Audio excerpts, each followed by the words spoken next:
diferentes causas, principalmente inmunitarias. Dentro de las causas inmunitarias que vamos a tener, donde ustedes pueden ver en la diapositiva van a estar las causas de inmunidad innata y de las humorales. En este caso vamos a tener la activación de los antígenos y anticuerpos que van a reaccionar en contra de nuestro organismo. También vamos a tener la alteración de la inmunidad celular por los cambios que van a tener en la fusión de los linfocitos T. También vamos a tener alteraciones tóxicas, infecciosas y genéticas. ¿A qué se refieren tóxicas? Si nosotros tenemos algún tipo de agresión por toxinas, hablando como contrastes, drogas o algún tipo de agentes que puedan dañar el riñón, pueden desencadenar también algún tipo de enfermedad del glomérulo. Cuando hablamos de infecciones, también pueden estar asociadas las enfermedades infecciosas postestreptocócicas principalmente. Y en las genéticas va a ser una causa de las mutaciones o alteraciones genéticas que va a llevar propiamente la persona. La siguiente, por favor.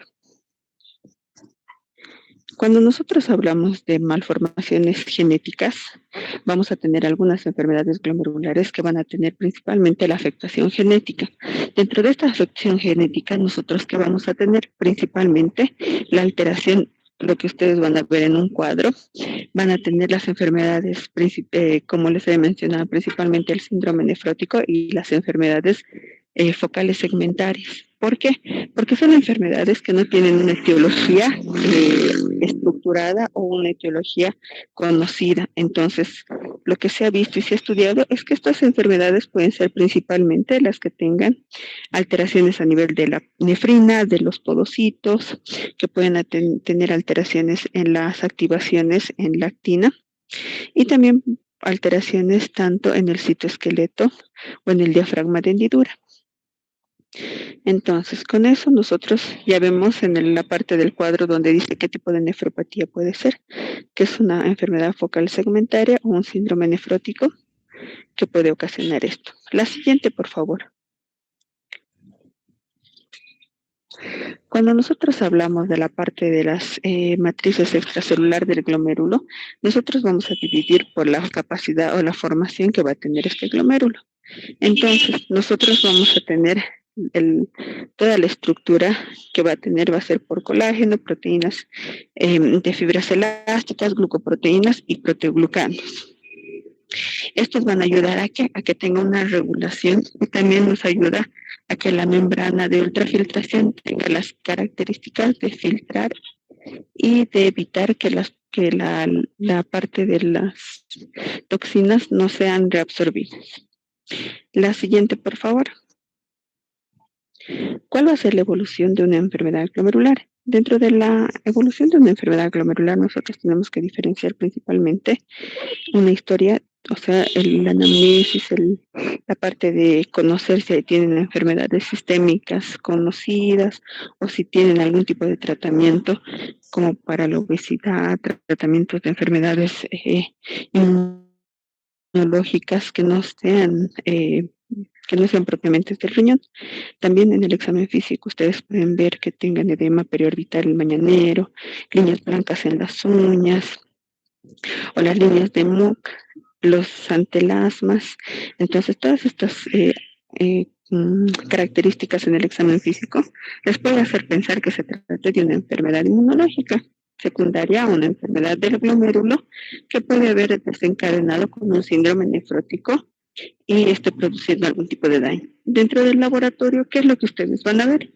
Principalmente en el examen laboratorial vamos a ver el examen de orina, los anticuerpos antimembrana basal, vamos a ver el electroforesis de proteína, el suero de orina, la serología viral, la estreptolicina, en los cuales nos van a ayudar a identificar de qué enfermedad glomerular podemos estar hablando.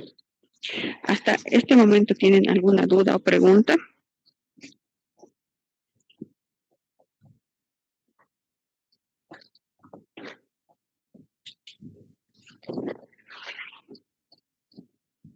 Hola.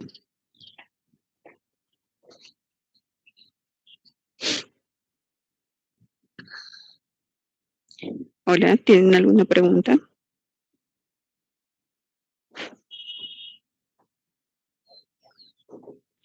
No, doctora. Ya, entonces continuamos. La siguiente, por favor.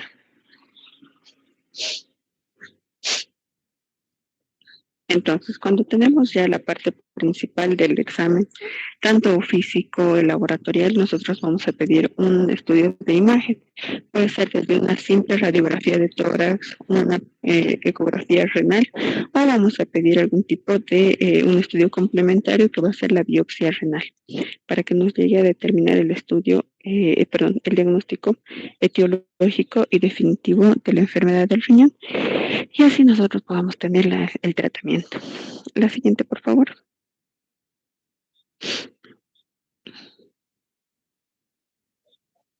Entonces, ¿cuáles van a ser las manifestaciones clínicas?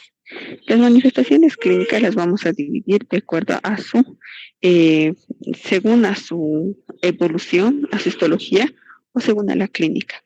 De cuando nosotros vamos a hablar de según al tiempo o la evolución, vamos a hablar de una fase aguda, subaguda o una fase crónica. ¿A qué se va a referir esto? Si nosotros hablamos de una fase aguda, va a ser algo que ha empezado en el momento, o sea, estamos hablando menos de una semana. Cuando hablamos de una fase subaguda, perdón, vamos a hablar en un periodo un poco más prolongado, que puede estar de un día hasta 10, y una fase crónica que va a ser más de los 15 días, de los cuales este ha llegado a tener una evolución. Cuando vamos a hablar según la histología, Doctor, nosotros perdón que vamos le a hablar. corte, está un poco entrecortado su audio en este momento. A ver, espérenme un ratito, déjenme arreglar esto. A ver. A ver, espérenme. Espérenme.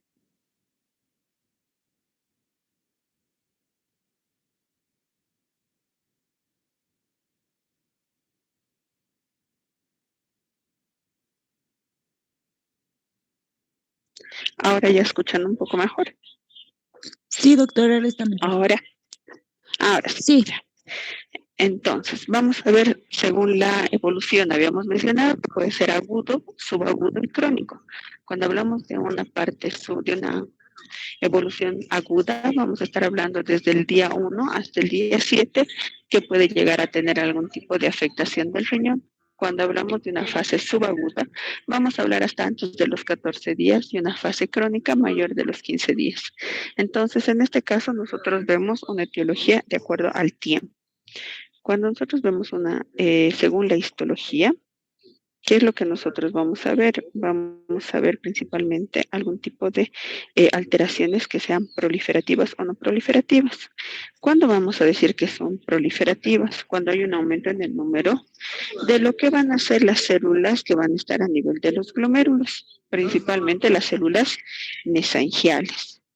Cuando nosotros hablamos de no proliferativa, va a ser que la celularidad en estos glomérulos se va a mantener, o sea, no va a haber ninguna alteración de las células a nivel del glomérulo en una biopsia renal. Cuando nosotros también podemos ver la clasificación de acuerdo a la clínica, vamos a tener las características de lo que van a tener que ser principalmente la clínica como síndrome nefrótico o síndrome nefrítico. En estos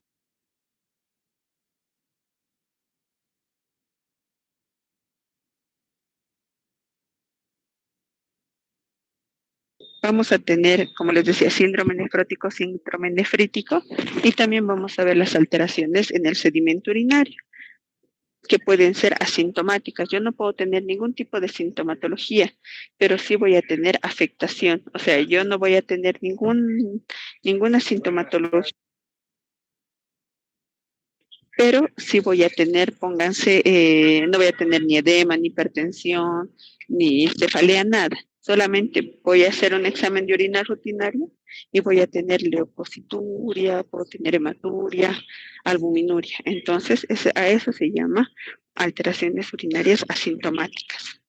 Ya hematuria macroscópica, ya la habíamos mencionado, ¿no es cierto?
Ahora sí, mil disculpas, sin querer me he salido de la presentación, entonces vamos a continuar ya. Estábamos en lo que era la hematuria macroscópica. Cuando nosotros hablamos de una hematuria macroscópica, principalmente hacemos referencia a que haya sangre visible en lo que es la orina. Entonces, cuando nosotros tenemos lo que es la hematuria macroscópica, nosotros podemos pensar que se trata de una enfermedad glomerular también propiamente dicha. Ya el síndrome nefrótico y nefrítico como tal, que ustedes ya lo conocen más que suficiente, y la parte de lo que es la glomerulopatía rápidamente progresiva. ¿A qué se refiere esta enfermedad? Se refiere a una persona que ya tiene una enfermedad glomerular y por consiguiente ha tenido una elevación brusca de lo que es la creatinina en un periodo de tiempo corto. Entonces, nosotros, digamos, tenemos como ejemplo una persona que tiene una creatinina de 1 y a la semana o a las 2 semanas llega con una creatinina de 3. Entonces, esta es una enfermedad rápidamente progresiva porque tenemos una creatinina previa de 1 y en un lapso de 2 semanas ya ha superado más de de un ascenso de más del 50%.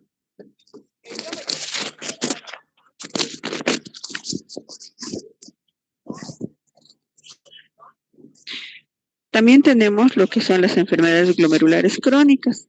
Estas van a ser enfermedades glomerulares que van a tener ya una evolución, que van a ir progresivamente llegando a una enfermedad crónica. Entonces, la siguiente, por favor. Vamos a tener también, según la evolución, vamos a tener síntomas de acuerdo a la evolución. En estos vamos a tener agudos, que algunos síntomas van a ser claros al comienzo, como por ejemplo el edema de miembros inferiores. En este caso, nosotros vamos a poder evidenciar que va a haber un aumento de volumen de miembros inferiores evidente, ¿no? Y así nosotros vamos a poder conocer y saber que esto se trata de una enfermedad del glomérulo. También vamos a tener una evolución, como habíamos mencionado ya, subaguda, que va a ser un deterioro de la funcionalidad renal, pero paulatina y progresiva, en un periodo también corto. Y el crónico con una hematuria y proteinuria por años. Estos pacientes van a indicar que han tenido proteinuria, que siempre tenían, digamos, en sus exámenes de orina albuminuria o hematuria, pero nunca han llegado a una etiología definitiva. La siguiente, por favor. Cuando nosotros hablamos de acuerdo a su histología, habíamos mencionado que pueden ser de origen tanto que puede ser proliferativa y no proliferativa. Cuando nosotros vamos a hablar de lo que es proliferativa, habíamos hablado del aumento de las células en la parte del glomérulo, principalmente las células mesangiales. Entonces, cuando son enfermedades proliferativas, principalmente vamos a hacer referencia a lo que van a ser las enfermedades mesangiales, como la glomerulonefritis mesangial por IgA y la mesangial por IgM. Cuando nosotros vamos a hablar también de otras mesangiales, vamos a tener las membranoproliferativas o las mesangiocapilares. Y cuando hablamos de enfermedades, también podemos hablar de streptocócicas o las difusas. Cuando nosotros podemos hacer referencia también a las extracapilares. Cuando nosotros tenemos, ya habíamos mencionado y les había comentado también de las no proliferativas.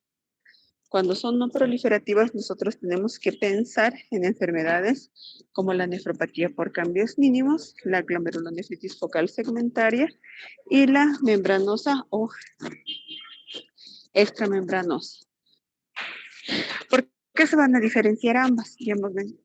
La diferencia va a ser porque no va a haber una celularidad en lo que es el glomérulo, o sea, en las células mesangiales no van a estar proliferadas.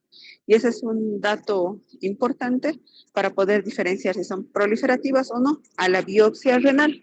Si nosotros tenemos proliferativas, ya sabemos en qué enfermedades principalmente pensar. En la mesangial, nefropatía por IgA, en la mesangiocapilar, la extracapilar, la pausa inmune, la estreptocócica Pero cuando nosotros tenemos, no hay proliferación, podemos pensar en membranosa, en la de cambios mínimos y en las focales segmentales. Entonces, nuestro grupo em, de diagnósticos va a ir disminuyendo dependiendo de la clínica, las características y en este caso la biopsia renal. Ya en la siguiente, por favor. Ya cuando nosotros tenemos las lesiones a nivel del glomérulo, ¿qué es lo que nosotros vamos a ver? Vamos a ver cuán difuso, focal, global o segmentario es. ¿A qué se refiere todo eso? Cuando es difuso va a afectar a mayor del 50% del glomérulo. Cuando es focal va a afectar a un 50%. Estamos hablando, ustedes digamos, hagan al glomérulo, lo ven como un redondo, ¿ya? Pártanlo en dos. Cuando se afecta la mitad, es algo difuso. Cuando se afecta menos de esa mitad, es focal. Cuando se afecta mayor del 50% y afecta a las asas, o sea, a la parte de la vasculatura, ya se habla que es global. Y segmentario, cuando es como, digamos, un cuarto de luna, un ejemplo. Y aquí en la microscopía óptica es donde se ve la hipercelularidad, el engrosamiento de la membrana basal, que eso ya lo vamos a ver en las siguientes diapositivas. La siguiente, por favor.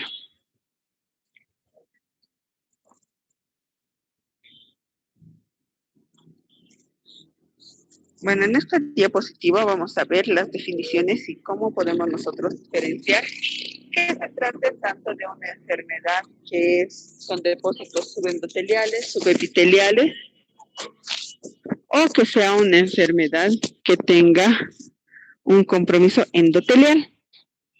¿Pueden ver ustedes la imagen?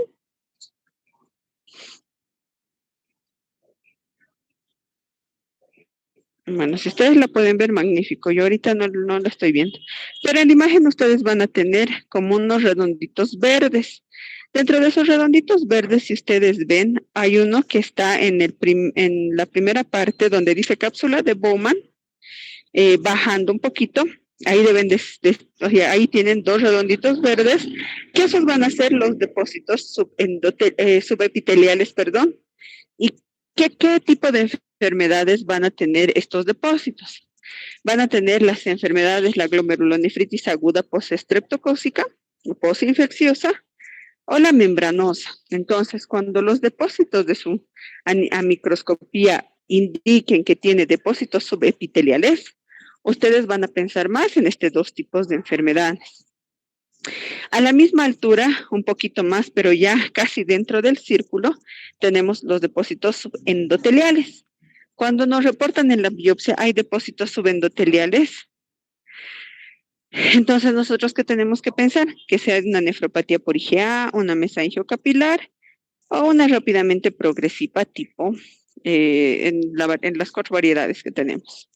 Cuando esté en medio, estas células mesangiales, en medio de las células mesangiales, este depósito, vamos a tener el depósito de células mesangiales, vamos a tener como unos diagnósticos presuntivos, de igual manera la nefropatía por IgA, la focal segmentaria, nefropatía mesangial y también la rápidamente progresiva.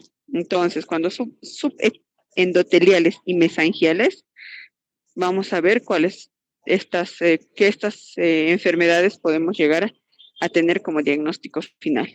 Y cuando el depósito son intramembranosas, o sea, donde ustedes están viendo que se tiñe medio lila, ese es, digamos, como un boceto de la membrana basal. Entonces, cuando son depósitos intramembranosos, principalmente una membranosa, una mesangiocapilar o una membrano proliferativa. Entre esas van a ser las principales enfermedades que se va a tener. La siguiente, por favor. Eso es importante porque en la descripción de la biopsia, algunas veces te dicen, digamos, hay proliferación mesangial con depósitos subepiteliales y te ponen diagnóstico, una glomerulopatía membrano proliferativa. Entonces, si ustedes pueden sí pensar que es una membrana proliferativa por la proliferación mesangial, ¿no es cierto? Pero si hay subepiteliales. Los depósitos de las membranosas son en la membrana basal. No son, y no hay, digamos, no hay proliferación. Entonces, en su diagnóstico se ve, o sea, algunas veces descriptivo no tiene correlación con el diagnóstico final. Por eso es importante saber. En esta diapositiva que ustedes, según la clínica, nosotros que vamos a ver principalmente en una enfermedad glomerular, vamos a ver alteraciones urinarias que pueden ser asintomáticas, hematurias, como ya habíamos mencionado, ¿no? ¿Y esto qué nos va a dar? Ustedes ven, un síndrome nefrítico y un síndrome nefrótico. Está bien clarito en la imagen donde ustedes ven. En el síndrome nefrítico ven hipertensión, ven una vena que está con un tensiómetro, luego ven inflamación del glomérulo, que eso va a condicionar ¿qué? La oliguria. Entonces tenemos hipertensión, oliguria, hematuria, que dice el que va a tener otra coloración. Entonces, ¿cuáles van a ser las características del síndrome nefrítico? La hipertensión, la oliguria y la hematuria. Y la oliguria que nos va a llevar a una falla renal, ¿no es cierto? Entonces, esas son las características. En un gráfico les resumo. Y la contraparte, que está en un color azul, nos dice que las características del síndrome nefrótico. Entonces, en el síndrome nefrótico ustedes ven ahí un hombrecito con edema, que haya hipoalbuminemia, una proteinuria masiva. Ustedes ven a un perrito que está como que lenguando y ve que un músculo a su lado. Y más arriba ven la hiperlipidemia. Entonces, las características de un síndrome nefrótico van a ser ¿cuáles? Hipoalbuminemia, hiperlipemia, proteinuria masiva y edema. En este cuadrito les resume tanto el síndrome nefrítico como el síndrome nefrótico. La siguiente, por favor. Y vamos a ver también cómo vamos a hacer las diferencias de un síndrome nefrótico y un síndrome nefrítico de acuerdo a las características habituales. Cuando es un comienzo insidioso, o sea, va a ser algo prolongado, que va a ir poco a poco, tenemos que pensar principalmente en un síndrome nefrótico. Pero cuando es algo rápido, abrupto, agudo, tenemos que pensar en un síndrome nefrítico. Ahora, cuando hay presencia de edemas, principalmente hay que pensar en un síndrome nefrótico. Pero cuando hay edemas, también podemos pensar en un síndrome nefrítico. ¿Por qué? Porque no se olviden que hay oliguria, hay falla renal. Si el riñón no bota agua, entonces, ¿qué va a pasar? Va a retener, ¿no es cierto? Y si el riñoncito retiene líquido, ¿qué va a pasar? La persona se va a hinchar. Cuando se aumentan las cifras tensionales, ¿nosotros qué tenemos que pensar? Tenemos que pensar que se trata igual de un síndrome nefrítico principalmente. ¿Por qué? Porque la hipertensión es una de las características del síndrome nefrítico. Pero en el nefrótico no suele tener alteraciones en las cifras tensionales.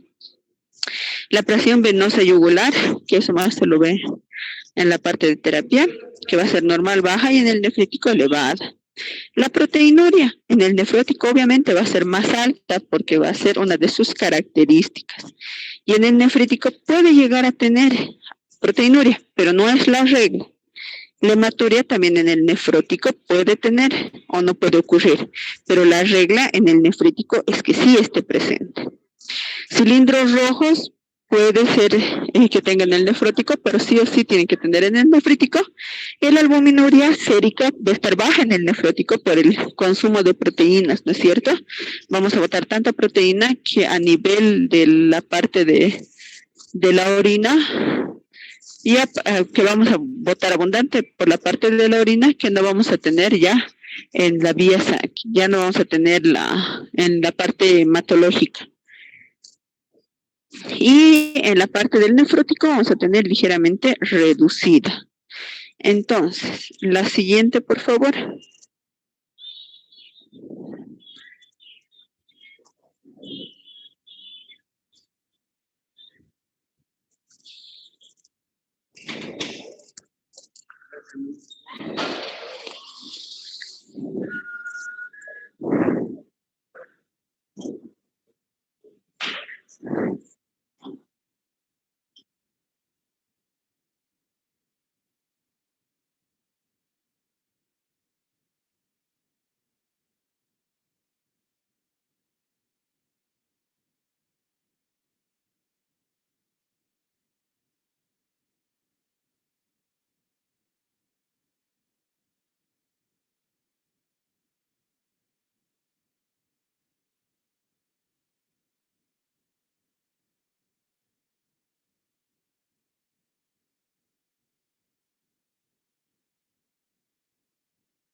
Hola, ahora sí me escuchan.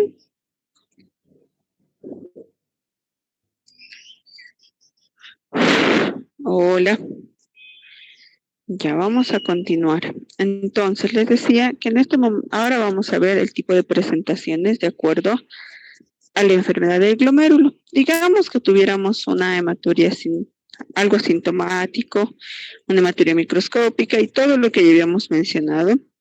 ¿Qué nos va a ayudar o qué nos va a indicar o qué nos puede orientar a tener este tipo de enfermedad? Entonces, dentro de la hematuria sintomática, nosotros tenemos que ver algún tipo de alteración, principalmente en hialinosis o o segmentaria o focal. Por ejemplo, una enfermedad glomeruloproliferativa. La siguiente, por favor, en el siguiente cuadro, van a ver ustedes lo que es las manifestaciones eh, clínicas, las cuales vamos a tener en las enfermedades glomerulares. Un momento, por favor, ¿me esperan?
Ahora sí, van a ver.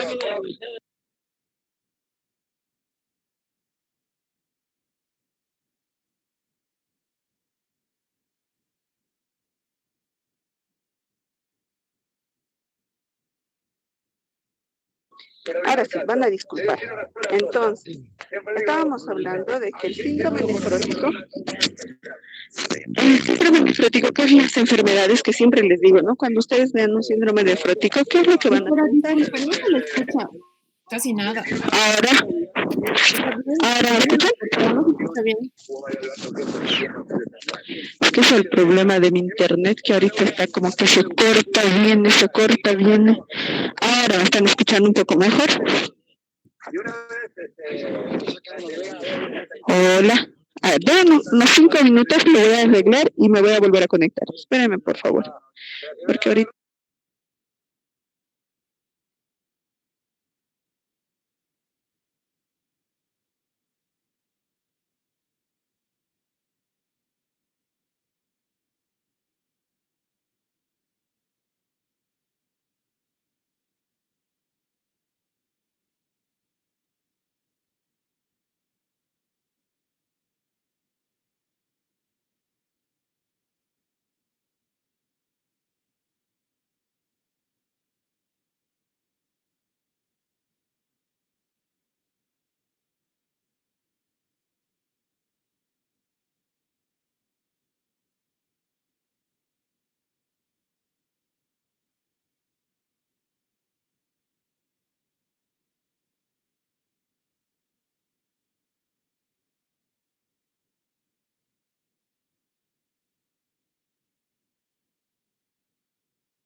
Hola, buenas tardes. ¿Ahora me escuchan mejor? Hola, hola. ¿Me escuchan un poco mejor o sigue entrecortado?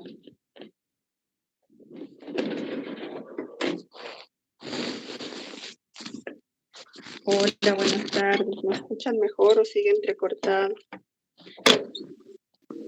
Se Hola. escucha mejor, doctora. Entonces vamos a continuar. Como les decía, en el gráfico que ahorita están viendo, bueno, que deberían estar viendo, están mencionadas todas las enfermedades glomerulares de acuerdo a su etiología o a las características clínicas, mejor dicho. Porque ustedes están viendo que, como siempre les digo, ¿no? Cuando vean esto, piensen principalmente en esto. Entonces, en el cuadro que ustedes están viendo ahorita, ven lo que es la proteinuria sintomática. ¿Ves lo que es la proteinuria sintomática? En donde deben pensar que se trate principalmente de un tipo de enfermedad focal, glomerular, que pueda deberse a un daño a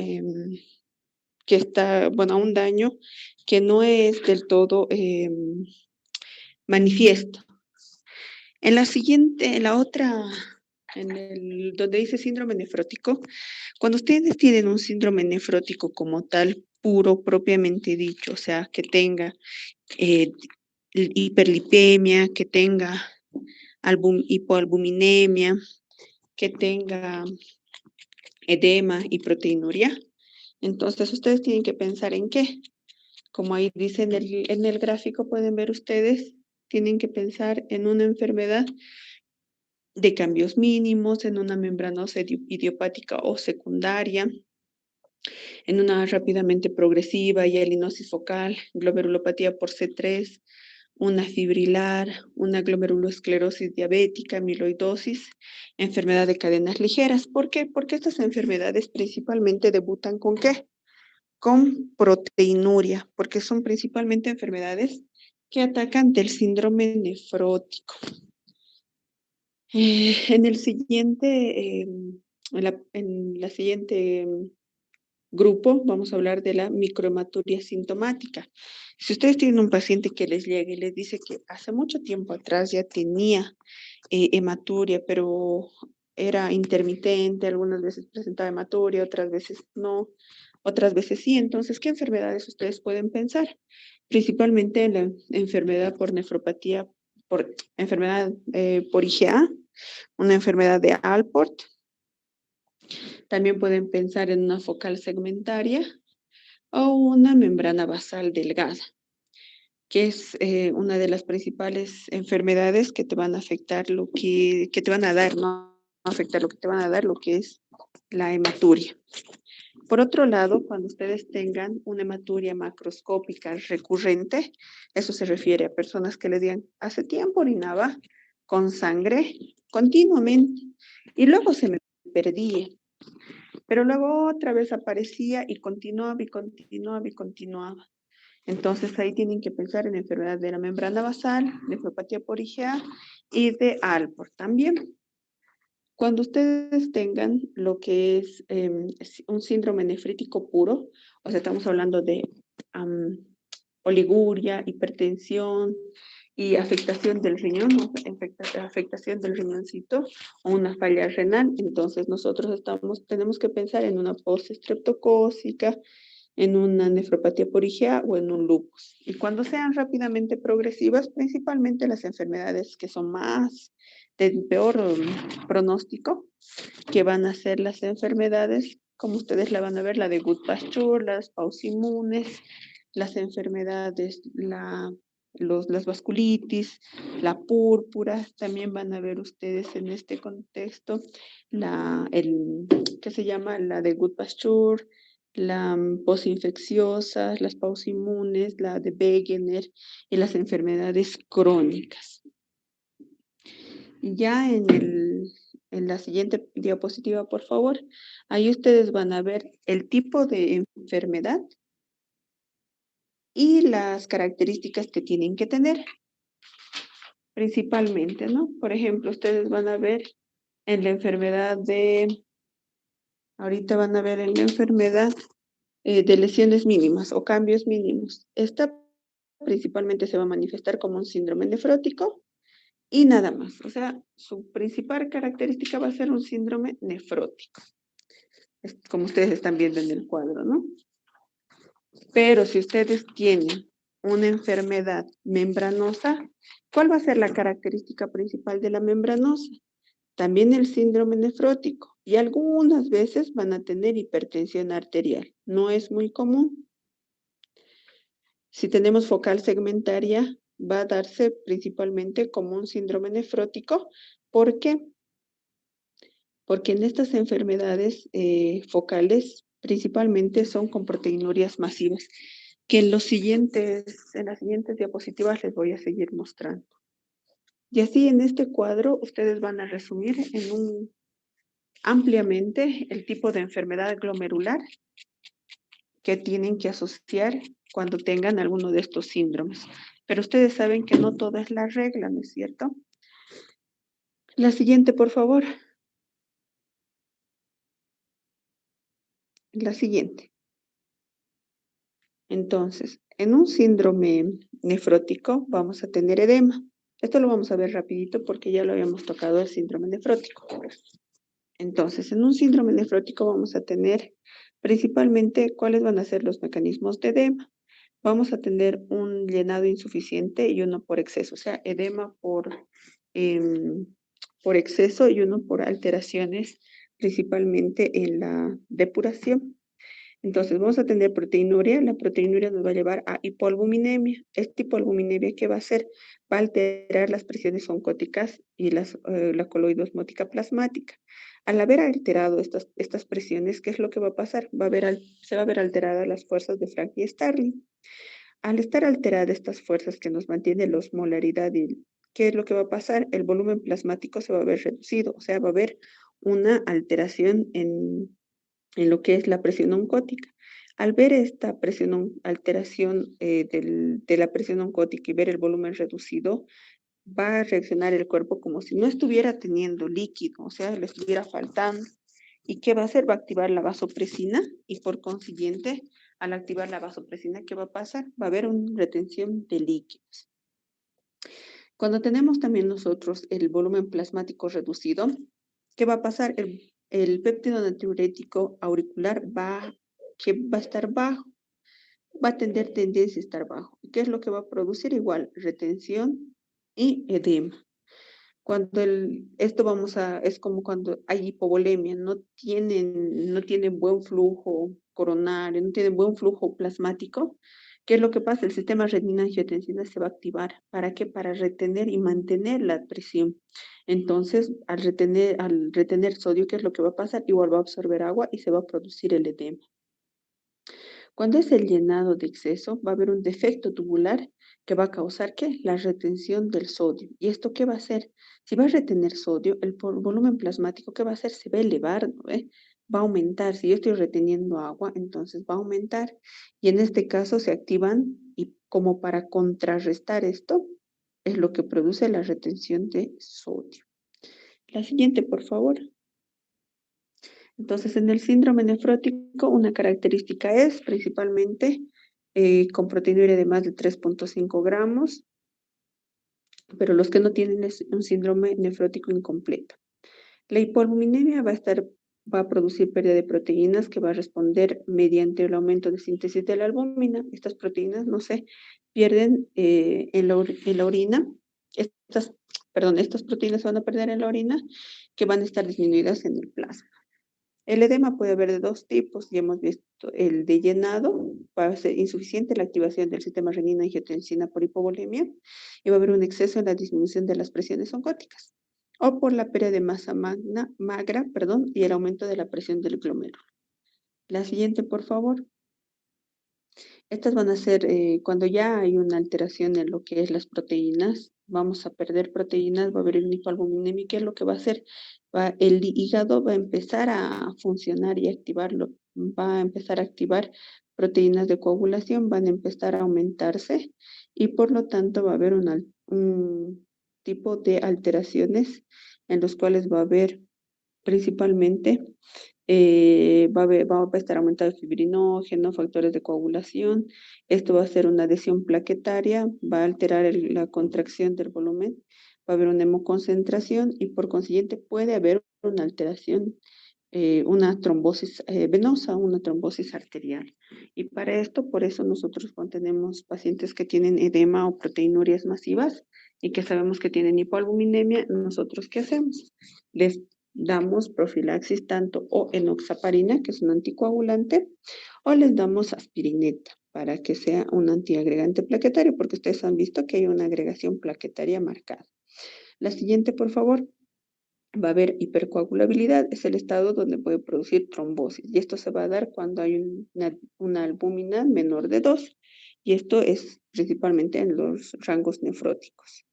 Cuando hay hiperlipidemia y lipiduria va a haber un mayor riesgo de enfermedad coronaria y eso es lo que se va a ver. En otras infecciones, en otros va a haber infecciones, edema, el mismo edema y la éstasis sanguínea por el gran edema que va a tener puede producir lo que es la parte de la trombosis. La siguiente, por favor, esta ya es algo más facilito y más de relleno, en el cual nos va a decir principalmente qué es lo que nosotros tenemos que ver y conocer. Es primero ver los antecedentes clínicos, el tipo de evolución, las características de inicio de la enfermedad, y nosotros, de acuerdo a eso, vamos a ya tener un dato o un, como decir, digamos, a qué enfermedad nos vamos a enfocar. La siguiente, por favor. La siguiente y la siguiente.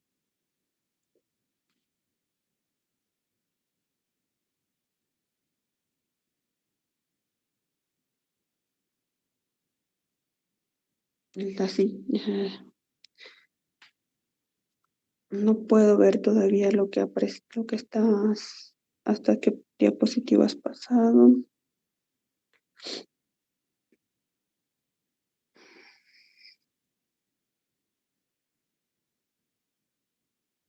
Ya, no puedo ver todo lo que estás presentando.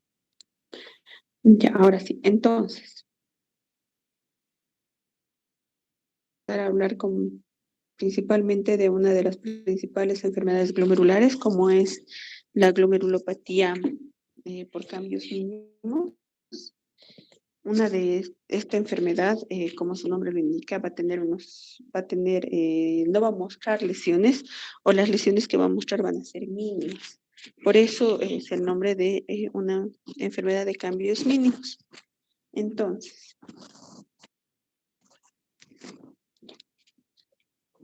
esta enfermedad va a ser descrita en 1913 por Monk como una nefrosis lipoide. Va a haber en la microscopía óptica, no va a haber lesiones y en la inmunofluorescencia no va a ser específica. Sin embargo, va a haber un borramiento de los pedicélulos en la microscopía electrónica. Va a haber factores de permeabilidad circulante, principalmente drogas, virus o paraneoplásticos. Y esta es denominada una podocitopatía. ¿Por qué? Porque vamos a ver los pedicelos de los podocitos aplanados. Entonces, es categorizada como una podocitopatía. Pero como esta es una enfermedad que es principalmente causa de enfermedad de un síndrome nefrótico en los niños, usualmente se describe más en la edad temprana, el mayor porcentaje. La siguiente, por favor. Dentro de, como mencioné en esta diapositiva, la causa más frecuente de síndrome nefrótico en niños, el 90% va a ser menos de 10 años y un 50% mayor de 50 años. Va a tener una proteinuria masiva. En los niños la proteinuria se calcula kilogramo peso, entonces va a haber 40 miligramos metro cuadrado por hora en los niños. Va a haber una alteración en la permeabilidad de los capilares, porque va a haber una alteración en la membrana basal y en la membrana de ultrafiltración. Entonces va a haber un paso de las proteínas, lo cual va a producir la proteinuria. La afectación principalmente va a ser en hombres, en un 80%, y cuando es en un adulto va a ser principalmente en la tercera edad y va a ser una causa idiopática y se la puede tener como una glomerulopatía de cambios mínimos en un 15 a 20%. Entre esta enfermedad, una de las causas principales que se menciona puede ser factores intrínsecos o factores extrínsecos. Dentro de eso, ¿a qué se refieren los factores intrínsecos? Principalmente los factores, la siguiente, por favor. Como le decía, ¿no? Factores intrínsecos y extrínsecos. Los intrínsecos se va a ver principalmente, se va a asociar a lo que es la base genética, donde va a haber un síndrome nefrótico hereditario, como vamos a tener que ver y diferenciar de las enfermedades de las glomerulopatías focales y segmentarias, como en las primeras diapositivas se les ha mostrado, y que exactamente la etiología de la enfermedad de cambios mínimos no está clara. La siguiente, por favor. Como habíamos mencionado, ¿no? Los cambios intrínsecos pueden ser principalmente el síndrome nefrótico hereditario, como el síndrome de tipo finlandés, cuando son autosómicos recesivos o resistentes, o cuando hay una esclerosis mesangial difusa asociada a un síndrome de Dennis-Dash, que es una enfermedad congénita, o asociada a un síndrome de uña rodilla. La mayoría de estos síndromes que se les ha mencionado son en edad pediátrica, que la repercusión y el diagnóstico que se tiene de estos es principalmente en los primeros años de vida, hasta los 5 años, donde empiezan a demostrar y a tener este tipo de sintomatología. La siguiente, por favor. Los factores extrínsecos, ¿cuáles son? Se han hecho estudios y experimentos donde se han visto que las células T, hay una alteración en las células T y también hay una eliminación del factor de permeabilidad que va a normalizar la funcionalidad de la parte del riñoncito. Y también va a haber alteraciones en la disfunción de los linfocitos T, que va a estar asociado a enfermedades Hodgkin, que son enfermedades neoplásicas de tipo hematológico. Entonces también vamos a tener alteraciones en factores circulantes, como ya se les había mencionado, ¿no? En un primer inicio, cuando son síndromes nefróticos idiopáticos, que hay alteraciones en la nefrina, en la podocina, en la membrana de hendidura o en el citoesqueleto. La siguiente, por favor. En estas enfermedades, cuando son primarias o secundarias o idiopáticas o extrínsecas, también se tiene que descartar que no sean de origen viral o agentes farmacológicos, tumorales o alergias que hayan producido. Si bien son raras esta enfermedad que sea secundaria a estas causas infecciosas, tumorales, alérgicas, pero nunca hay que descartarlas como un tipo de opción. La siguiente, por favor. Dentro del tratamiento inicial, ya desde el 1970 a la actualidad, se han desarrollado múltiples estudios en los cuales estos son un poquito los más grandes, en los cuales han mostrado que en 1970 o hace muchos años, incluso hace unos 15 años aquí en Bolivia, todavía se usaba el tratamiento con prednisona, que todos ellos llegaban a una remisión del 65% al sexto mes. Pero ya se han realizado más estudios donde han indicado que cuando tenemos una actividad o una proteinuria franca que no va y que no disminuye, es mejor usar pulsos de metilprednisolona, de acuerdo a kilopeso y de acuerdo a la persona, si es un niño, de acuerdo a su metro corporal, y si es una persona adulta, de acuerdo al esquema que se va a usar. En estas personas ha habido una mayor remisión. ¿Por qué? Cuando nosotros tenemos una enfermedad inmunológica que está activa y está causando daño, tenemos que tratar de ser un poco agresivos cuando la enfermedad es agresiva. Y si nosotros tratamos solamente con corticoides bioral, no podemos llegar a tener la misma respuesta que la vamos a tener con medicamentos inmunosupresores por la vena. Pero el tratamiento principal y fundamental en la nefropatía por IgA principalmente es el corticoide, tanto en vía oral como endovenoso. Como ya se les ha mencionado, la prednisona o la metilprednisolona. La siguiente, por favor. Pero ya cuando nosotros no tenemos un buen tratamiento, o sea, no tenemos una buena respuesta al tratamiento, ¿qué es lo que vamos a tener que usar? Vamos a usar medicamentos como la ciclofosfamida, la ciclosporina, tacrolimus, micofenolato, rituximab, dependiendo de la parte del compromiso también. Si tenemos una proteinuria una proteinuria que no remite con corticoides, tenemos que usar algún tipo de terapia biológica de o inmunosupresión. En este caso podemos usar la ciclofosfamida. Cuando nosotros vamos a usar la ciclofosfamida tenemos que tener mucho cuidado también en el tipo de paciente que vamos a tener, ¿no es cierto? Y cuando ya podemos usar ciclosporina, tacrolimus, micofenolato o rituximab, que en esta se han visto que entre tratamiento y tratamiento, todos pueden llegar a tener una adecuada respuesta, pero todo depende del paciente. Pero, ¿qué es la remisión completa, parcial, recidiva o sensibilidad o corticoresistencia? La siguiente, por favor, que esos términos importantes que ustedes deben conocer. Entonces, en este cuadro, ustedes van a ver y van a conocer cuál es la definición de lo que es la remisión completa, que esto se usa mucho cuando estamos hablando de enfermedades inmunológicas. Porque nosotros tenemos que saber cuándo estamos haciendo un buen tratamiento.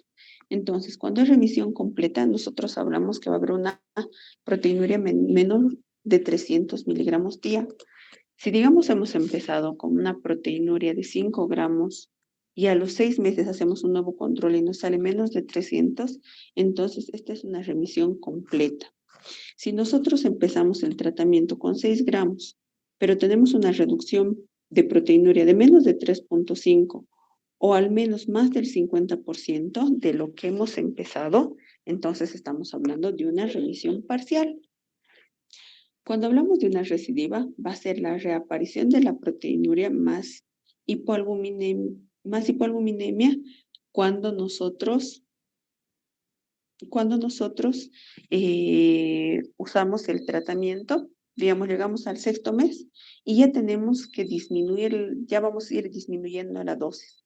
Entonces, nosotros vamos a volver a tener un aumento de la proteinuria cuando esto pase. La sensibilidad a la corticorrespuesta primaria. Esto va a deberse a cuando nosotros iniciamos tratamiento con inmunosupresores. Primero iniciamos con un ejemplo, ¿no? 1 miligramo kilogramo peso en prednisona. Entonces pesa 60 sin pasar los 80 miligramos. Si una persona pesa 100 kilos, no le puedes dar 100 de corticoides. Lo máximo que le das es 80. Pero al 14 día ya tienes que ir bajando el corticoide porque también tiene sus complicaciones el uso de corticoides. Entonces le vas bajando y cuando vas bajando, llegas digamos, a la mitad de la dosis, esta proteinuria nuevamente vuelve a subir. Esa es la sensibilidad a los corticosteroides. La recidiva frecuente va a ser que terminas el tratamiento y nuevamente empieza la proteinuria. La dependencia de los corticoides es lo mismo. Cuando ya llegas a dosis mínimas de corticoide, la proteinuria nuevamente vuelve a subir. Y cuando hay resistencia a los corticoides es que le das pulso de metilprednisolona, le das prednisona, pero el paciente no baja ni por si acaso la proteinuria. Entonces eso significa que nosotros tenemos resistencia a los corticoides. La siguiente, por favor. Pero eso es importante conocer. La remisión es cuando disminuye la proteinuria en su totalidad. Remisión parcial es cuando la proteinuria baja a la mitad. Cuando hay corticoresistencia, no responde con corticoides. Cuando hay sensibilidad a los corticoides, tú le das un toque de corticoide, baja la proteinuria. Le suspendes y aumenta. Y cuando hay se llaman corticosensibles, vas bajando un poquito la dosis y ya esta proteinuria aumenta. Entonces, en el síndrome nefrótico, ¿cuándo se va a hacer la parte, ya después de tener un diagnóstico como cambios mínimos, como aquí menciona, ¿no? La prednisona, 1 miligramo kilogramo peso de 8 a 16 semanas. Remisión, entonces, no hay recidiva, control mensual para detectar recidiva. Si hay recidiva ocasional, nuevamente hay que iniciar corticoide. Si la recidiva es frecuente, ya usamos una terapia biológica, ¿no? O inmunosupresor. Cuando hay dependencia, también. Pero si a las 16 semanas no hay ninguna mejoría, se tiene que considerar nuevamente hacer una rebiopsia, porque algunas veces las de cambios mínimos se pueden enmascarar en una enfermedad focal segmentaria. O sea, puede ser de inicio una lesión de cambios mínimos, pero en una rebiopsia te sale como una enfermedad focal segmentaria. Y en esos casos el enfoque es otro. ¿Alguna pregunta hasta acá?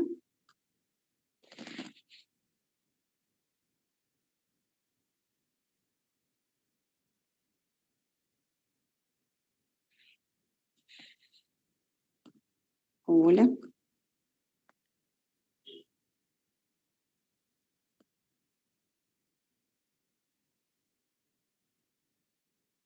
¿Alguna pregunta que tengan hasta acá? ¿A qué hora comienza su siguiente clase?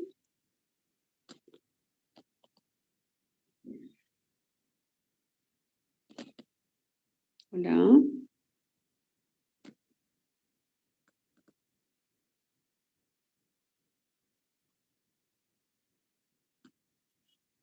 Hola, ¿me están escuchando? Doctora, a las 4. Ya, entonces la vamos a dejar acá porque nos falta todavía focal segmentaria, nos falta membranosa, nos falta lo que es las membranas proliferativas, nos falta varias de estas y ya faltan 10 minutos para que entren a su otra clase. Descansen un poco y vamos a continuar el día miércoles. Y ese día vamos a dar nefritis lúpica y vamos a aclarar todas las dudas que tengan. Ya les he mandado las diapositivas. Su representante del grupo que comparta con ustedes y vayan leyendo y a medida que vamos a ir avanzando, ustedes me van preguntando si tienen alguna duda o algún comentario al respecto. ¿Les parece? Está bien, doctora. Sí, doctor, está bien, gracias. Ya. De todas maneras, igual les he mandado, ¿no? El Word, no es Word, el PDF de enfermedades glomerulares y lo pueden revisar y pues de las preguntas que tengan me avisan. Entonces nos vemos el siguiente miércoles a la misma hora. Vamos a comenzar igual, casi a la hora para poder terminar lo que es y puedan tener tiempo para estudiar también. Está bien, doctora, gracias. Hasta luego. Gracias, doctora. Hasta luego. Hasta luego, doctora.